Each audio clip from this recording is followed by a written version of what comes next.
OK, what have you got, Lambikins? Right, I have got, in the Times, situation vacant at the BBC News. A woman to read the TV bulletins, but she must be over 50. That's ageist. Yes. That is ageist. I'm offended by that advert. And so you should be. It's quite amusing. This is all off the back of this Strictly Come Dancing judge, Arlene, what's Moira her name? Stewart, isn't it, originally?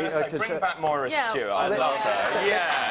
They get rid of Moira Stewart, they get loads of flack, then they say we're going to find a new, older newsreader. We're going to take 12 months to do it. Yeah, but the Why bizarre not just give Moira a job back? Because they've asked one of the agents that has a lot of newsreaders on her book, said the problem is there aren't many older female newsreaders out there who haven't done the job before. No, because they've been blocking anyone that we've suggested who's over the age of 12. So they've all gone off and worked for loads of other different channels. And now the Beeb are sort of saying, we need someone over 50. And they're like, well, we haven't got anyone. OK. So that's that one. I walked into a set once in the BBC and Moira was reading the news and she has this crummy little desk with her purse and no shoes on. I mean, from the desk down... If only they knew what we were wearing underneath. Yeah. I know. But I thought, well, you see what they just a bloody toe. But I thought, when I saw her, I thought that's so humble, and I dressed up for her that Halloween as a homage. David's got his matador out underneath the table. Do you shave your? No, everyone saw it. We all wonder. Do you shave your chest? No. No. No, I don't. Anyway, we're not discussing my body hygiene. Crack on, Miranda, come on. Daily Express, I don't know whether you've probably done this on the programme before, the lawyer that took her company to court claiming that she was treated like a prostitute, Romanian... Oh, she wanted 40 million, She wanted 40 million. They've awarded her... She won. 750 quid. Which won't even cover her legal fees, I wouldn't have thought. So, yes, so she's only got £750. That's a bit of a climb down, isn't it? Yeah, and apparently she's already tried to do it before with another company, so I'd be very scared about employing her. I think she should take that money and buy larger breasts. Because then she can make more money as a hooker, right? No, well, if she is, then bring in the cash. No, you're going to have to apologise for that. I'm sorry about that. OK, that is not acceptable. That crosses the line. I know you're right. It's the right stuff lawyer, just sweating. It's a fine line we're dancing across. Now, this one's very interesting. It's the Daily Mail, and I don't know whether this is a Daily Mail thing or quite what, but paedophile fears are driving male teachers from primary schools. I don't know whether it's paedophile fears or whether it's because it's a predominantly female job. No, I think there will be a number of men out there that think that if they're going to be a teacher, why would you choose to be a primary school teacher where people may cast aspersions?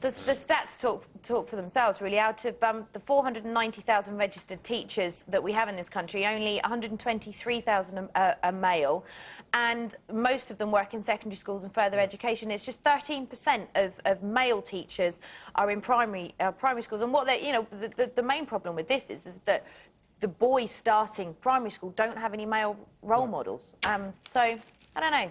Well, they're dads. Well, that's if dads are around. If the dads are around. If they're not, it's a completely... Harry Potter curse helps Emma's mother get her gargoyles back. It's one of those Friday news stories. My word, that is a headline, Thompson's isn't it? mum, who lives in West Hampstead, had 2 gargoyles that were sat on her wall that all the kids that used to walk past every day used to sort of talk to and play with and all the rest of it, and they got nicked a couple of years ago. Right. So she decided to put a picture of her dressed up as a witch and a poster outside her house saying... that she's put a curse on whoever's stolen it, and unless they return the gargoyles, they will be cursed forevermore. Right. And last weekend, a large black rucksack appeared outside the front door with the gargoyles. So someone's had them for 2 years. This is it. This is the solution to crime, soaring crime in Britain. We get Gordon Brown to dress up as a witch and tell everybody he's put a curse on us. Threaten with sorcery, that's what you do. It feels like he's put a curse on us. I don't know how you feel. Well, they're back to where they belong. But also, he left a note, didn't he, saying, I've had terrible luck, I've been very ill. Really ill. So maybe it does work. Maybe it does work. Good. Daily Mail, page 5. Do you remember I was telling you about this terrible story about Fiona Pilkington, who killed herself and her daughter? Do you remember, who set fire to the 2 of them in the car?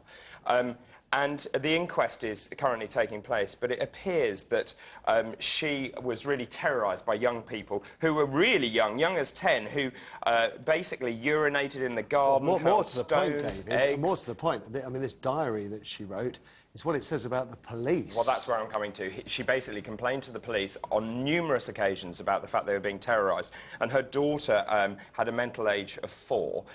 They were feeling very vulnerable. She made calls 33 times to the police over 7 years, and the officers allegedly just didn't come because they felt so one of the diary entries is no point calling the police at the weekends because they won't have time for me. Yeah. It is not a good read. It's not really a good read at all. a sad state, isn't it?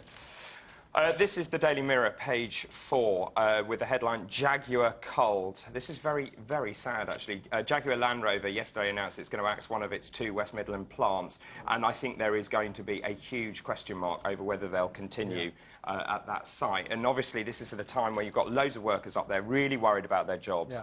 Yeah. But, you know, at the end of the day, they've made £350 million loss. You know, they've got to move on. I listened to an expert on the radio today, and you've got to move on and find and develop other markets. I think exactly China, right. you know, over 1 billion people, only 4% have a car. So you think, you know, they've got to work in that direction. But very true. You then suspect that the manufacturing will move to a country like China if it continues. Exactly. This is also a follow-up story, which is in the Telegraph. And I was telling you about Claire and Scott David, whose daughter, do you remember, was tied up and whipped with skipping rope with the dinner lady. Yeah. And the dinner lady, Carol Hill, then basically said the child was sent home and said that she'd had an accident at school, and they thought, well, this is very odd. And Carol Hill, a dinner lady, was there with her and said, oh, I'm so sorry to hear about what happened to your daughter. And it was clear they didn't know. Yeah. And apparently she'd been tied up and whipped with a skipping rope.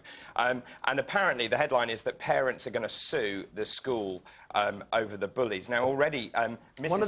One of the bullies' parents is a governor, isn't it? Is that right? I believe that was the story yesterday. Yeah. But also, you know, Carol Hill was disciplined and sent home. She's been told not to go back to the school. She's launching legal action. It looks like the parents are launching legal action, and the chairman of the governors, Robert Deal, won't comment. This is a disaster for the school. I can't believe the school... This has been rumbling on all week. They need to nip this and sort this out. Failed to deal with this properly. And we were saying... It's the same PR as Gordon Brown. Maybe. We were saying maybe all the children should be kept away.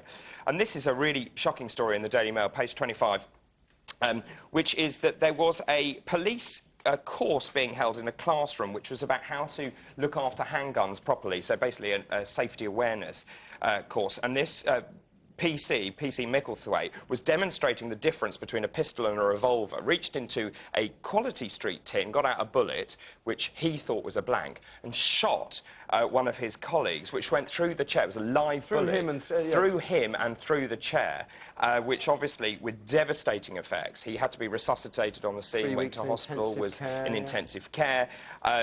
And there is a question over what's been going on, that he'd kept live bullets. So extraordinary. It's not just there's live bullets mixed up with blanks, but that anybody would point a gun, loaded or unloaded, at anybody. It's the #1 rule. You don't point guns at people. But he'd already failed. Unless you have a point to make.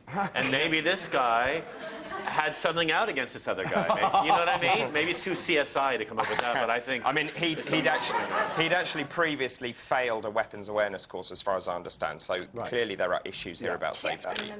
OK, let's leave that there. Nice one, folks. After the ads, should we be taking obese children away from their obese families and putting them into care? It's already happening north of the border. Are parents who allow their children to pile on the pounds abusing them? 0207 173 5555 is the number for your thoughts. Maybe you think it's nobody's business but yours what you feed your kids. Should more fat kids be put into care? Your shout after the ads. Don't go away. Only the USA has more obese children than Scotland per head of population. Is this true or is it false? Find out in 3.